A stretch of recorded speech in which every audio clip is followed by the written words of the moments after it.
On a quiet evening in 2009, long after the parties ended and most of the people involved were gone, Angie Dickinson said something small that landed like a thunderclap. It was not a confession. It was not an accusation. It was a pause, a choice of words, and then a silence. For Hollywood insiders, it confirmed what had been whispered for half a century. Something real happened with Dean Martin, and the silence around it was never accidental. For decades, the story was treated like a rumor that refused to die. Too soft to print, too dangerous to confirm. A connection between two icons that never fit the image Hollywood sold. Angie Dickinson never chased headlines with it. Dean Martin never addressed it at all. And that was the point. What mattered was not what they said, but what they both refused to say, and what that refusal cost them. This story is not about an affair in the usual sense. It is about a moment when two people inside the most public industry in America chose privacy over narrative, and how that choice quietly reshaped reputations, careers, and the way Hollywood protected its myths. By the late 1950s, Dean Martin was untouchable. Not in the loud way Frank Sinatra was untouchable, but in a smoother, more insulated way. He was reliable money. Vegas depended on him. Studios trusted him. His image was locked in. Carefree. Charming. Emotionally unavailable, but safely so. Angie Dickinson entered that world at a precise moment when the machine around Dean Martin was operating at full force. When they worked together on Rio Bravo in 1959, something shifted.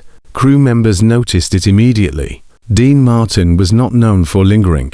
He showed up, hit his marks, and disappeared. On that set, he stayed. He talked. He laughed differently. It was subtle, but it broke pattern. In Hollywood, pattern is everything. When a star breaks it, people pay attention. Nothing about their connection was loud. There were no public sightings engineered for gossip columns. No photographs leaked on purpose. That restraint is exactly why it unsettled people. In a system built on exposure, restraint signals risk. Studio publicists noticed. So did managers. According to reports from the period, there were quiet conversations about keeping things clean, a word Hollywood used when it meant controlled. Angie Dickinson understood that system better than most. She had watched how careers were protected and how they were punished. She had seen what happened to women who disrupted a profitable narrative. This was not a naive newcomer caught in a romance. This was a calculated silence. Years later, when Angie was asked directly about Dean Martin, she did not deny closeness. She described him as gentle, private, and deeply guarded. She said he was never who the public thought he was. That line mattered. It was not romantic. It was corrective. She was reframing him as a man who survived by withholding himself. In my view, this is where the story becomes less about romance and more about power. Dean Martin's entire career depended on being unknowable. The drunken charm was an act. The emotional distance was not. Letting the world believe he was carefree gave him cover. Letting the world see real attachment would have stripped that cover away. Hollywood understood this. Executives did not need to issue threats. Pressure came in the form of advice, warnings dressed as concern. Careers in that era did not end with scandal. They ended with silence, with phone calls that stopped coming, with scripts that never arrived. Angie Dickinson chose not to test that system publicly. The rumors continued anyway. They always do. Some reports suggested the relationship was brief. Others suggested it lasted longer, quietly, without labels. None of it was ever confirmed, and that lack of confirmation became the story itself. When something refuses to be defined for decades, it takes on weight. It becomes a fault line. Dean Martin never broke that silence. Even as his partnership with Jerry Lewis collapsed publicly, even as his personal life unraveled privately, he never addressed Angie Dickinson in any meaningful way. That was consistent. When Dean closed a door, it stayed closed. Angie later acknowledged this pattern, saying he avoided confrontation not out of cruelty, but out of self-preservation. There is a moment many people overlook. After Rio Bravo, Angie Dickinson's career accelerated. But her image hardened. She became desirable, yes, but also framed as distant, controlled, and unreadable. That framing followed her for years. It is difficult not to see the parallel. To people defined by what they did not give the public, micro-hook moments like this matter, because the question is not whether they were together. The question is why Hollywood needed them not to be. By the early 1960s, the Rat Pack myth was in full bloom. Vegas, mob influence, late nights, easy access. Dean Martin played the role perfectly, but the role required a specific kind of masculinity, detached,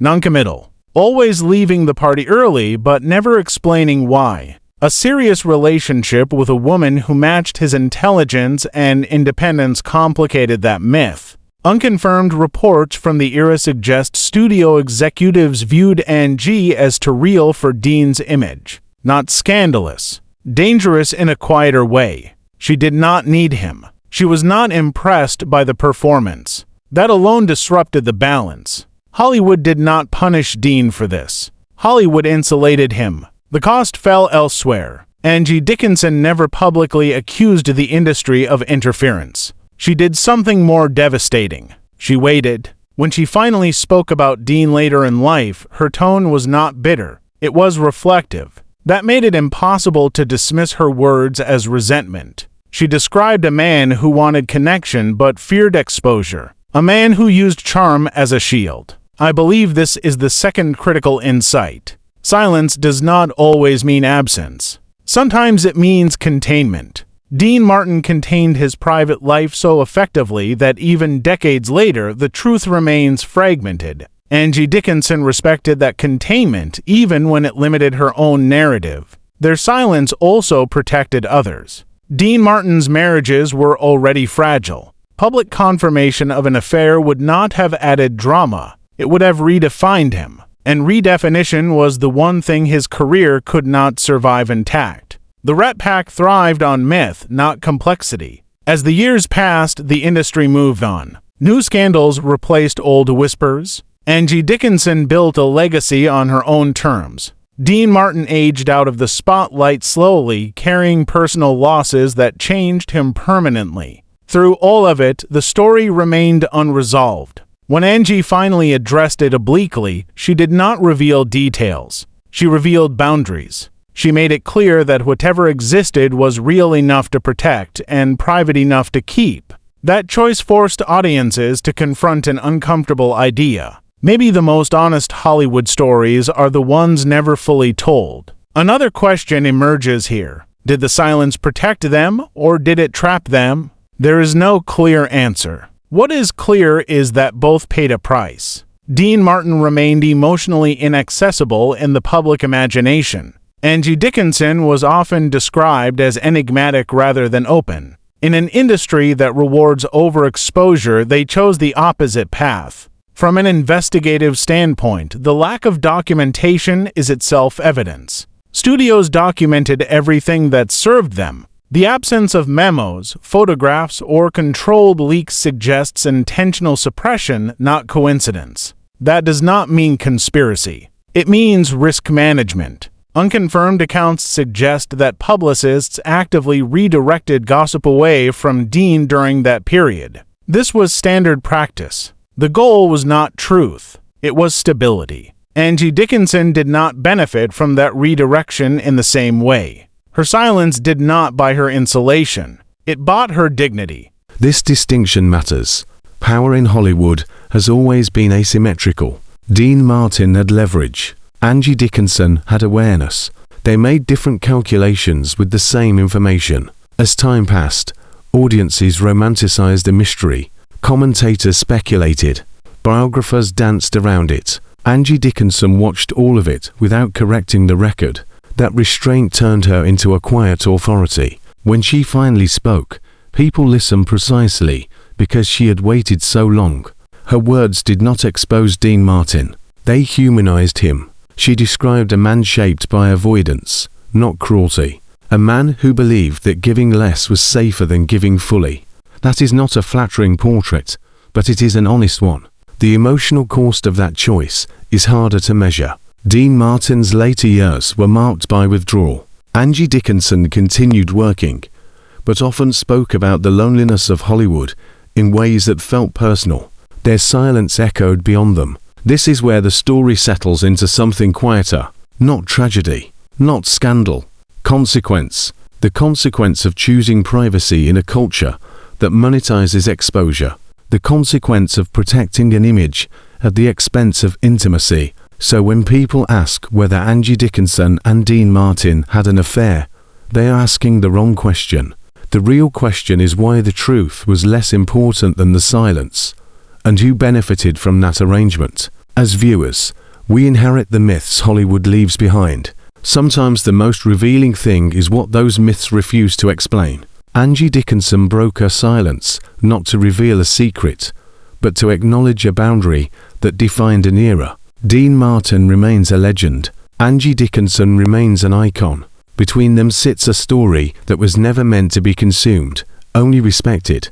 And maybe that is the most unsettling part. In an industry built on spectacle, the most powerful decision they made was to say nothing. If this story made you rethink what you know about Hollywood's golden age, take a moment to like the video, subscribe to Hollywood Unsealed, share it with someone who loves film history, and leave your thoughts below.